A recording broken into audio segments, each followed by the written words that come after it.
I'm Deep Mahaman and you're watching the Redmen TV. Hello and welcome to the Redmen TV. After Liverpool draw 1-1 with Alex McLeish's Aston Villa side at Anfield in the 3 o'clock kickoff, I've got Mike with me again in the studio. It's slightly better than recent results to have you in for. Thanks, mate. Yeah. Not a defeat. Not a defeat, well, you know. Well, we're clutching at straws for positives. Let's get stuck straight into some of your Facebook comments. Tom Kennedy says, considering our horrific run, I'd take the point, but we deserve 3. Donny ain't that bad after all. any Kenny haters can go fuck yourselves. Weird. Jordan Strides Jeffrey says, same old story, domination with a pointless result. Something that happens far too often. You'll never walk alone. Yudhisthira Addy says, I really don't understand what did Hender shit do on the pitch that keeps him there up until now. But it's all the games. Downing did fantastic on the wing and got subbed. What the fuck did Kenny think? Was Downing fantastic on the wing? What game was he watching? I'm not sure he was. We'll get into that in a minute. Yes, we shall. David Ford. There's a theme with mine this week. Yeah. And they all seem to be, you know, optimism. David Ford says, bad times when you feel sort of relieved to get a draw at home to a weakened Villa side. Let's hope we're just saving it all to demolish the blue shades at Anfield South next week. Yeah, definitely. And to round up from me, Jack White. Probably not that Jack White. No. Probably not. You never know. You never know, you know.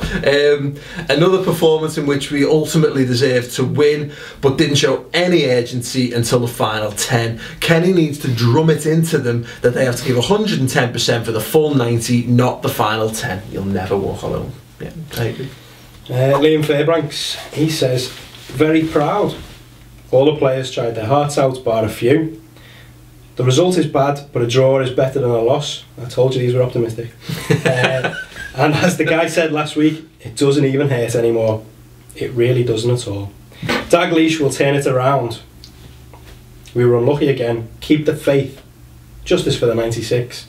You'll never walk alone. Yeah, on that subject, I have to say the minute silence before the game was impeccably observed. Apart from 2 seconds in with some Villa fan like, rah, and just some fucking brummy twat. You just heard someone go, not bad. And he just shut up.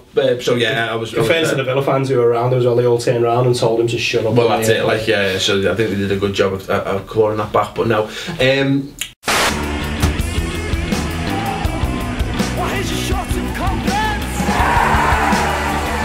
Accuracy 37%, shoulders 39%.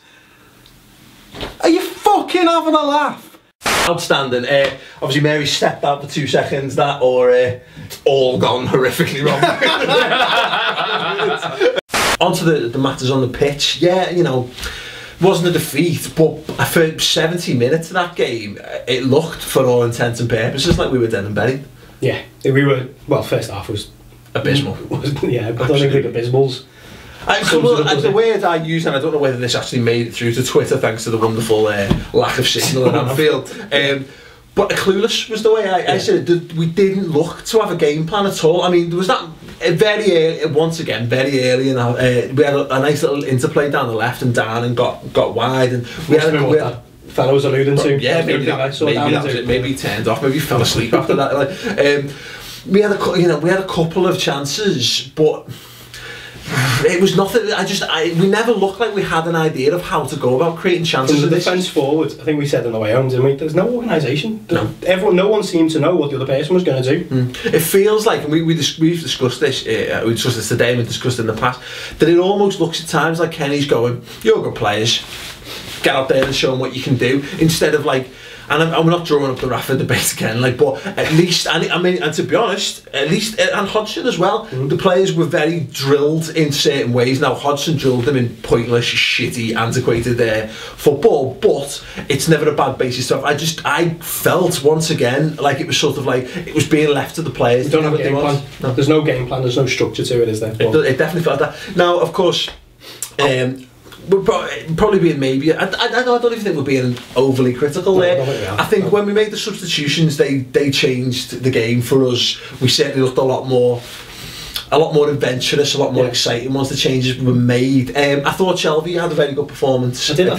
I think as we said this before again. I think once Shelby and Henderson worked out, because it's the first time they've ever played together at centre mid, and Henderson played centre mid for a change, which they had to decide who was going to sit and who was going to go, and once they figured that out, they started to work. In the second half, it was starting to tick nicely. Getting Gerrard out the middle and putting him on the right hand side. I thought at times because again he looked a bit isolated, but let's not forget that Gerrard from the right wing put the cross in for Agger to head back, which led to the goal. So it works in that respect, and he burst forward a few times down that side. That person who come on calling Henderson, I thought Jordan Henderson actually playing as a centre midfielder for the first time.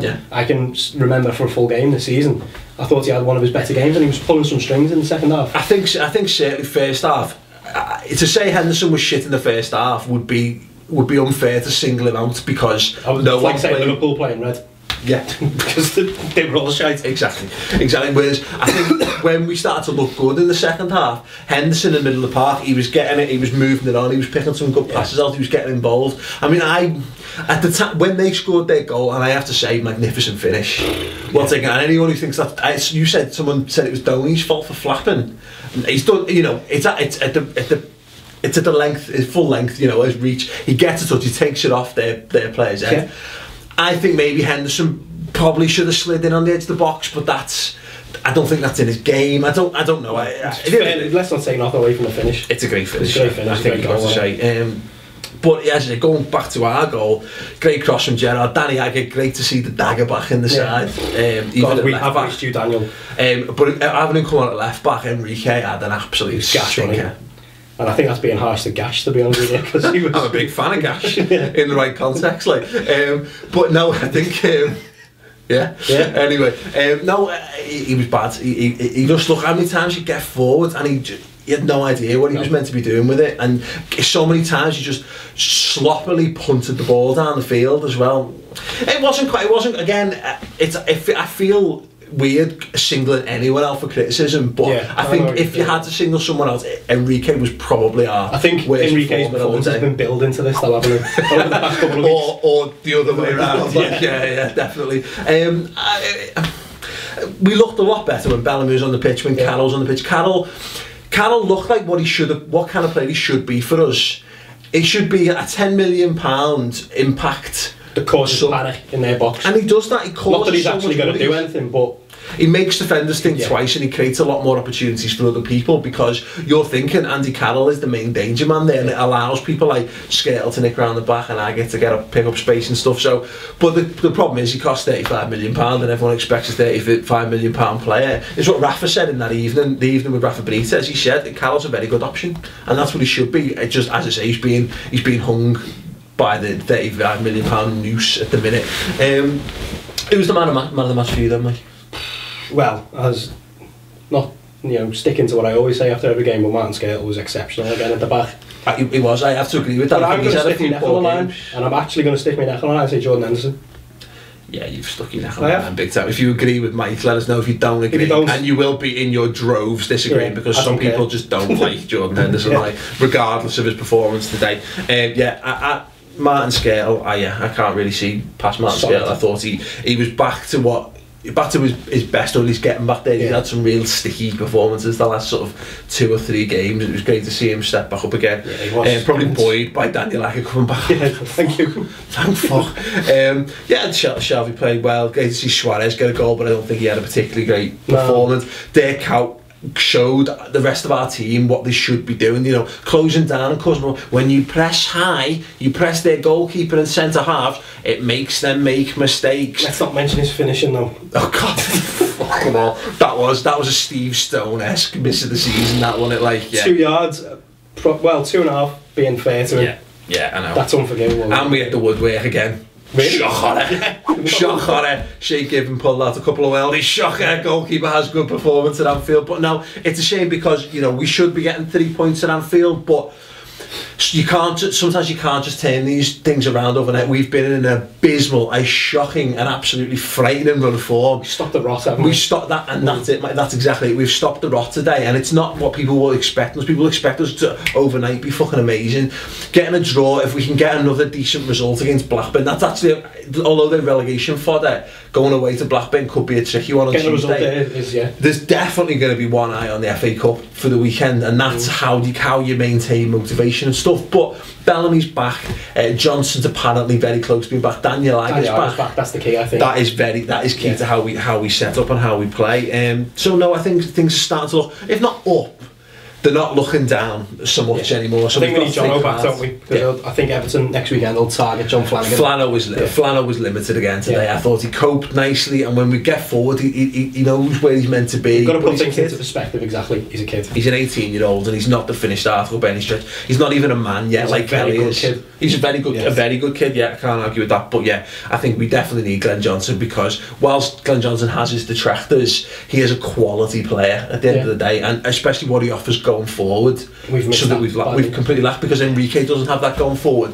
You've always got to have one attacking fullback, I think, and without Johnson in, we're definitely lacking. So hopefully things looking a little bit better for the Reds. I hope you're not as depressed at home as you have been in recent weeks. Let us know your thoughts. Let us know who your man of the match was. As I've said, let us know whether you thought it's Henderson, Hendo, or Hendershit.